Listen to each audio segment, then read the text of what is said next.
Bonjour et bienvenue dans cette vidéo. Je vais vous présenter l'actualité du Barça aujourd'hui, en ce samedi 10 juin 2023.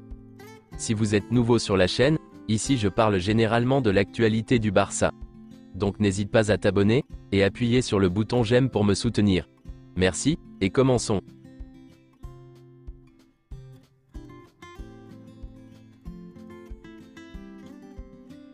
Voici quelques photos du Spotify Camp Nou, actuellement en construction. Ousmane Dembélé et Jules Koundé sont arrivés à Clairefontaine, avec l'équipe de France. Gavi a aussi rejoint l'équipe nationale d'Espagne.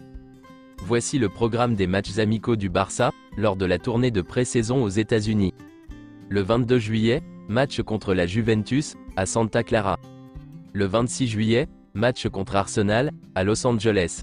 Et enfin le 1er août, match contre le Real Madrid, à Dallas. Marc-André Ter Stegen est statistiquement le meilleur vainqueur de Zamora, de l'histoire de Barcelone. Le tribunal de Madrid a déclaré illégal l'accord entre la Liga et le CVC.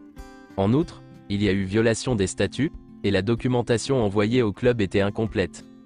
Voici quelques déclarations, et commençons par Luis Suarez. Neymar, Messi et moi, nous espérons passer les derniers jours de notre carrière, dans le même club. Profiter pleinement de la joie du football, jouer au football comme nous l'entendons, et prendre notre retraite ensemble. Je ne sais pas ce qu'il en est pour Neymar, mais Messi et moi serons certainement là ensemble. Neymar. Messi à Miami? Je le savais. C'est l'un de mes meilleurs amis. J'ai eu la chance de jouer avec lui, et nous sommes devenus amis. Je savais qu'il signerait à Miami, nous en avons parlé. Je lui ai dit qu'il serait très heureux à cause de la ville, et du style de vie. Il va changer la MLS. Agüero. Barcelone n'a pas fait assez pour le retour de Léo Messi. Oui, il y a eu la Liga et la situation économique, mais Messi a pris la bonne décision de ne pas attendre la dernière seconde, comme en 2021. Selon Mundo Deportivo, Xavi demande un salaire brut de 30 millions d'euros, pour lui et son staff. Pour l'instant, leurs exigences sont très éloignées de ce que le club veut payer. Le Barça a renouvelé le contrat du milieu défensif, Dani Avila, âgé de 16 ans. Il joue avec l'équipe jeune du Barça. Le FC Barcelone fait preuve d'un optimisme modéré, quant à la possibilité d'effectuer tous les recrutements souhaités. Almani a informé que le Barça est maintenant prêt à enregistrer les renouvellements en attente, comme celle d'Araujo, Gavi, qui est déjà fait, Iñaki Peña, Alonso, et Sergi Roberto. De plus, la prolongation de Baldé est sous contrôle. Almani confirme que le club prévoit de renforcer les postes de pivot, de milieu offensif, d'attaquant et de défenseur central gauche. Almani a confirmé que le club a besoin d'au moins 3 départs, pour pouvoir recruter les joueurs qu'il souhaite. Le premier joueur à partir est Kessié. Les 2 autres départs concerneraient Ansu Fati, Ferran Torres, et Eric Garcia. Un pivot et un milieu de terrain bon dans la dernière passe, sont les priorités du Barça cet été. En outre, le Barça cherchera à recruter un attaquant, pour épauler Lewandowski. Le Barça n'a pas l'intention de recruter un latéral droit, ou un ailier gauche. Xavi tentera de convaincre Koundé de jouer à nouveau au poste de latéral droit la saison prochaine, et le Barça espère renforcer le poste d'ailier gauche, avec le retour d'Abdé. Le recrutement d'un latéral droit n'a pas abouti.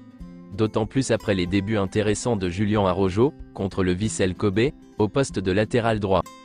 Parmi les joueurs qui reviennent de près, le Barça ne compte que sur Abdé. Le club cherchera dans la plupart des cas, à vendre les autres joueurs, y compris Nico González. À ce jour, la signature de Yannick Carrasco est totalement exclue. Après la réunion d'hier entre le conseil d'administration et Xavi, le sentiment est que la signature de Carrasco, ou d'un ailier gauche, n'est plus d'actualité. La priorité de Sofiane Amrabat est de signer à Barcelone. Il a été en contact avec Xavi, et attend le club. Un montant de 20 millions d'euros, plus un joueur du Barça actuellement prêté, pourrait suffire à conclure la signature d'Amrabat.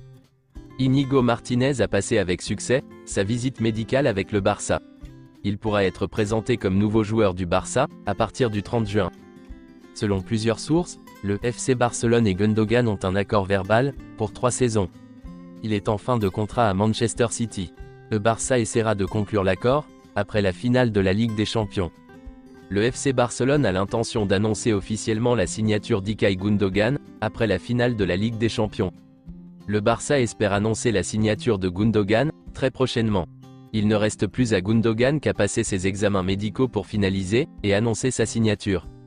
Selon les informations de Sport, Xavi a dit ceci à Gundogan. tu as joué dans de grandes équipes comme Dortmund et Manchester City, entraîné par Pep Guardiola. Mais quand tu viendras au Barça, tu verras que ça n'a rien à voir avec ce que tu as vécu. Le Barça est différent, c'est la plus grande équipe. D'après les informations du Mundo Deportivo, Chelsea et Liverpool ont fait part de leur intérêt pour Jules Koundé. Liverpool serait même prêt à soumettre une première offre avoisinant les 60 millions d'euros.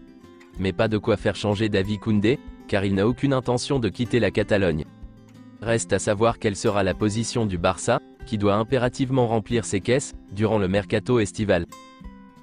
C'est tout pour aujourd'hui, et merci d'avoir suivi la vidéo.